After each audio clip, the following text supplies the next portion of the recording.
Bonjour, je suis Émilie, l'alliée des apprenties sorcières. Bienvenue dans mon univers.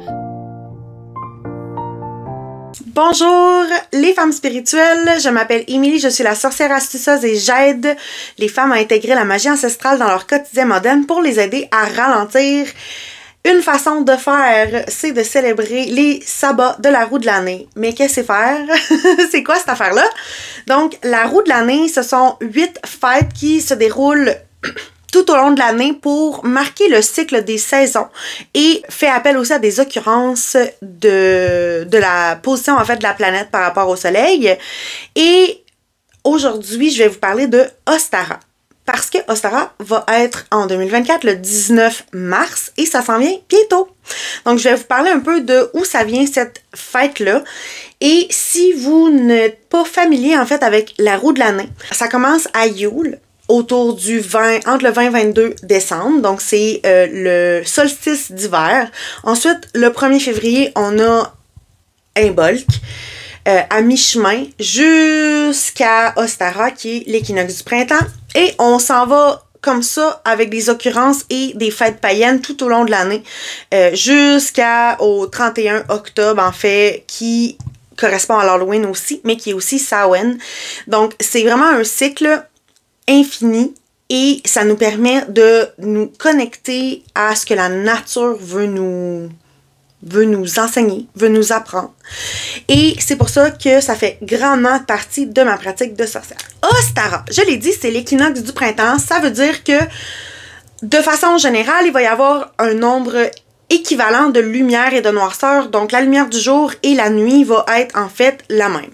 Bien sûr, on s'entend que ça sera pas pareil si tu habites à l'équateur, ça sera pas pareil si tu habites vraiment au nord. Donc oui, c'est vrai qu'on parle d'un équilibre, mais faut quand même nuancer à savoir que ça sera pas 100%, un équilibre 100% parfait, dépendamment de où ce qu'on se trouve sur la planète. Ostara, ben en fait, ça correspond un peu à l'arrivée du printemps, donc bien sûr, on parle de renouveau, de renaissance, de fertilité, de croissance, etc. Mais j'ai envie un peu de vous dire d'où ça vient. Ça fait des millénaires qu'on célèbre l'équinoxe du printemps. Ça n'a pas toujours été appelé Ostara par tous les peuples autour du monde, loin de là. Mais c'est Gerald Gardner, qui est le fondateur de la Wicca, qui est une tradition néo-païenne où c'est vraiment comme une religion organisée néo-païenne où on enseigne la magie, on enseigne la roue de l'année, etc.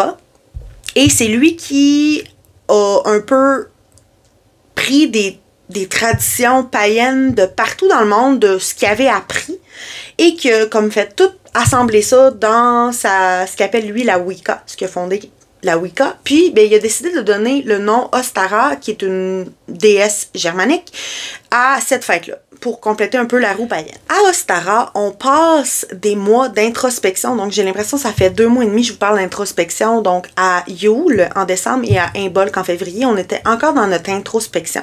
On était encore dans des mois d'hiver.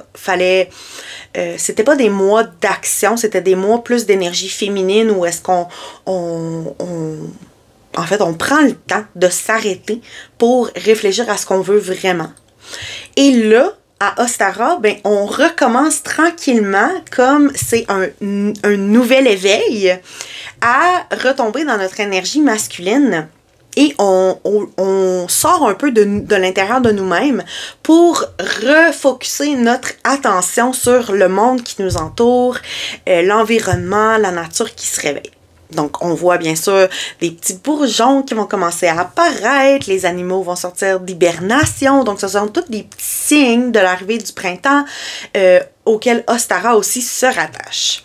C'est aussi le temps de penser bien sûr aux semis, donc la roue de l'année et les sabbats païens sont énormément reliés en fait au cycle des anciens, donc les tâches que les anciens devaient faire pour survivre. Donc à l'hiver, on hiberne aussi et ensuite au printemps, on pense à nos semis, on plante, on récolte, etc. Donc c'est vraiment tout ça qu'on célèbre avec la roue de l'année. Et là, à Ostara, ben, on commence tranquillement à penser à nos semis.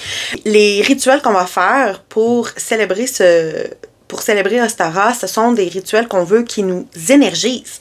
Parce que là, on était un peu en phase endormie, puis là, ben, on commence à se réveiller. Donc, c'est ce que je vais essayer de faire la semaine prochaine quand je vais vous présenter mon rituel, mais aujourd'hui, on est vraiment dans la compréhension de ce qu'est la célébration d'Ostara. Je veux simplement clarifier la nuance que célébrer l'équinoxe du printemps, ça fait des millénaires qu'on fait ça, des tonnes de différents peuples, ont fait ça, donc notamment les Mayas, les cultures celtiques, etc.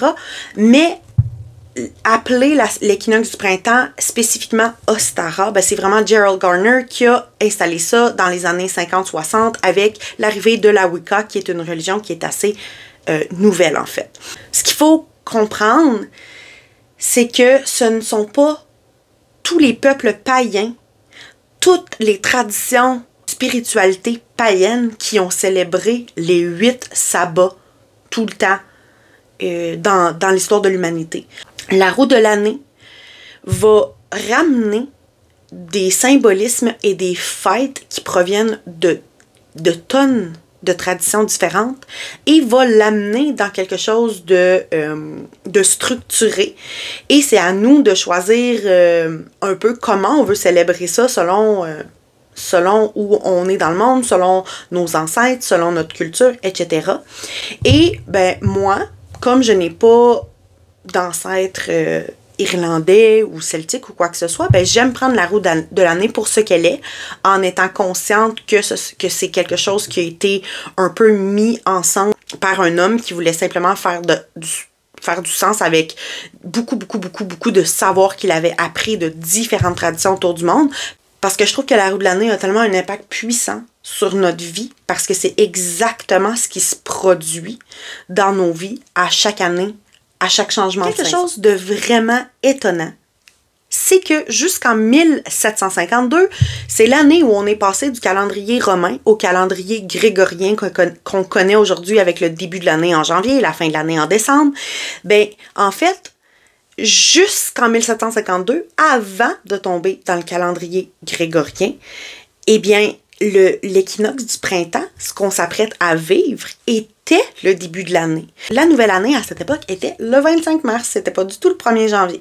Et une petite preuve de ça, en fait, qui est vraiment sympathique à savoir, tu sais, là, quand on compte les mois de l'année, ben, septembre, c'est le 9e mois de l'année. Mais quand on sait que septembre, ça signifie 7, ben, ça correspond pas. Octobre, ça signifie 8, ça ne signifie pas 10. Donc, si tu comptes les mois de l'année en partant de mars, avril, mai, juin, juillet ou septembre, ben septembre, c'était le 7e mois de l'année. Octobre, c'est le 8e mois de l'année. Novembre était le 9e mois de l'année. Novembre signifie 9. Et décembre signifie 10. Donc, tout ça était structuré. Mais là, aujourd'hui, comme on a changé ça puis qu'on commence en janvier, ben c'est comme rendu que le 7e mois de l'année, c'est le 9e mois de l'année. Et là, le mot septembre n'a pas la même signification du tout qu'avant. Et aussi, le premier signe du zodiaque, c'est Bélier. Et c'est un signe qui commence le 21 mars. Pour le printemps, c'était vraiment mars qui était le début de l'année. Et en même temps, là, le début de l'année, là, ça signifiait l'éveil, ça signifiait le renouveau, la renaissance. C'était exactement ça, tu sais. Parce que ce qui est drôle, c'est que de nos jours, on célèbre la nouvelle année en janvier, puis on fait nos résolutions, puis nos ci, puis nos ça. Mais dans le fond, là, on est supposé d'être encore dans un mode plus introspection, dans un mode plus relax. Alors que là, en mars, on peut enfin se réveiller, on peut enfin tomber un petit peu plus dans l'action. Donc, vous savez, c'est quoi les symboles de Pâques? Des œufs, des poussins, des lapins, du chocolat, etc. On est dans le même symbolisme avec Ostara parce que les poussins, les œufs, les lapins signifient la fertilité, le renouveau et la renaissance. Donc, ce sont de super bons symboles pour Ostara. Mais si vous voulez avoir d'autres symboles puis d'autres énergies que vous voulez travailler avec cette année pour Ostara, j'ai envie de vous présenter d'autres énergies qui sont sympathiques pour Ostara et je vais le faire en vous présentant certaines énergies que j'ai prises dans mes oracles. Donc, Vous avez remarqué que les couleurs de Ostara, cette chemise-là, elle a été faite pour Ostara. C'est du bleu pâle, du rose, du jaune, du vert, du blanc. Je veux dire, c'est la chemise parfaite pour Ostara. Le vert, c'est pour l'abondance, la fertilité et la croissance. Le mauve, c'est pour l'intuition et la conscience spirituelle. Le jaune, c'est pour la créativité, la joie et la vitalité. Le rose, c'est pour l'harmonie, l'affection, la tendresse et le contentement. Et le bleu pâle, c'est pour le calme, la tranquillité et la patience. Donc, ce sont toutes des couleurs que vous pouvez mettre de l'avant pour Ostara.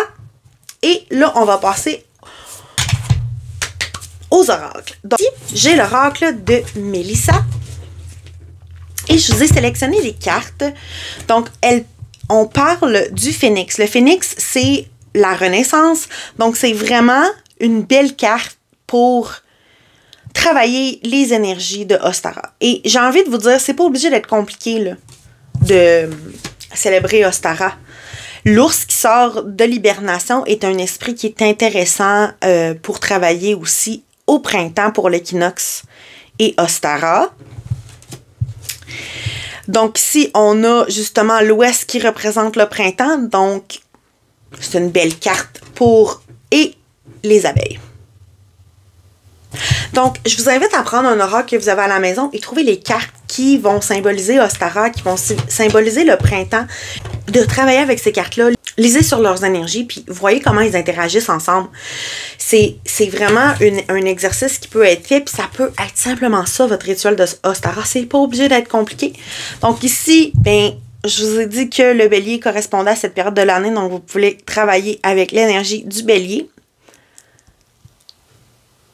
Et encore une fois, on a l'énergie. Oh non, c'est vrai, il ne l'avait pas dans l'oracle de Mélissa, mais je vais vous présenter. On a l'énergie du lapin. Moi, j'ai plusieurs oracles. Donc, c'est le fun de comparer quand on a plusieurs oracles aussi. Bon, telle carte dans cet oracle-là, le lapin veut dire telle chose. Et dans cet oracle-là, le lapin veut dire telle chose. Et j'utilise l'esprit du lapin pour m'aider à célébrer Ostara, pour me mettre dans l'ambiance de Ostara. Donc, voir un peu c'est quoi les différences. Donc, on a aussi... Ça, c'est l'esprit... Ça, c'est le Spirit Animal Oracle. Donc, le cheval, qui est vraiment la liberté, l'indépendance, etc., qu'on recommence à avoir un peu. Au printemps, on a le papillon. Encore une fois, on a l'abeille, donc je pourrais comparer avec ce que Mélissa a dit dans son oracle, avec ce que Carl Baron Reen me dit sur l'abeille ici. On a le lapin. Vous pouvez simplement travailler avec un oracle aussi, un oracle qui va mieux correspondre à Ostara. Comme moi, cet oracle-là, je trouve que les couleurs correspondent un peu plus à Ostara. Donc, j'aurais tendance à travailler avec ces animaux-là pour Ostara, à les avoir devant moi quand je fais ma petite méditation ou quelque chose comme ça. Mais là, je voulais vous le présenter. Maintenant, j'ai sorti des cartes dans mon Sacred Cycles Oracle. Donc, comme... Faites pas le saut, c'est la carte de la naissance, je pense. Oui, la naissance. Donc, c'est la carte de la naissance. Puis, je pourrais voir un peu c'est quoi l'énergie que l'auteur me dit par rapport à ça. Encore une fois, on a l'ours. Puis, tu sais, vous voyez que c'est vraiment, vraiment différent, les cartes. Puis ici, j'ai mis la maiden, qui est un peu la jeune femme. Parce que je trouvais que cette carte-là avait vraiment un feeling du printemps. Donc, vous voyez que vous pouvez aussi y aller avec votre feeling. Je me cache le visage pendant que je parle. Donc, je trouvais que c'était vraiment une belle carte. Puis ça m'aurait intriguée de lire si je travaillais avec cet oracle-là pour Ostara. Le papillon. Ici, on a la carte qui représente le printemps. Et mon guide sur Ostara, ici, me proposait aussi des cartes de tarot. Donc, il disait que l'Empress, c'est quoi déjà en français, je sais pas, je me rappelle plus, peut être intéressante, son énergie peut être intéressante pour Ostara. Et le soleil.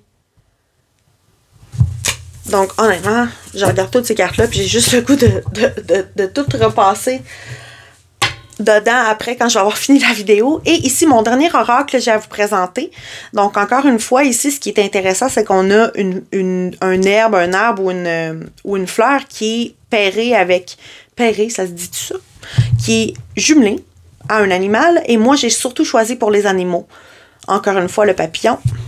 Et voyez, ici, ça, c'est vraiment un synonyme de Ostara aussi. Donc, on pourrait travailler avec le bélier, en fait.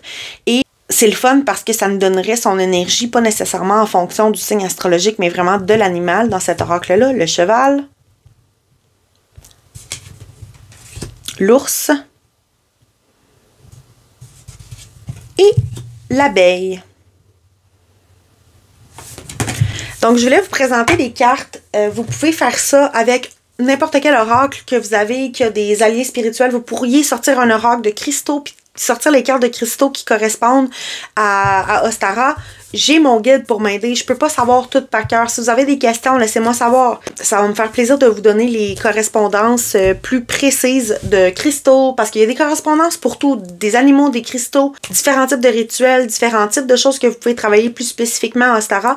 Je vais vous en parler bien sûr quand je vais vous montrer mon rituel de Ostara. Je vais filmer ça la semaine prochaine, c'est le 19 mars.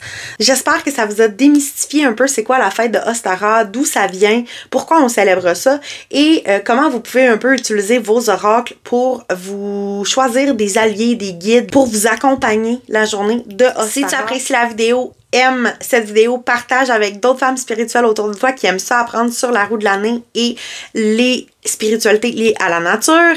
Et tu peux aussi aller aimer mon Instagram ou mon TikTok ou écouter mon podcast qui est en collaboration avec ma collègue Valérie, la sorcière rebelle colorée sur Spotify. Donc, c'est un podcast qui s'appelle Sorcière et Mystère. J'espère que ça t'a plu et je te dis à la prochaine!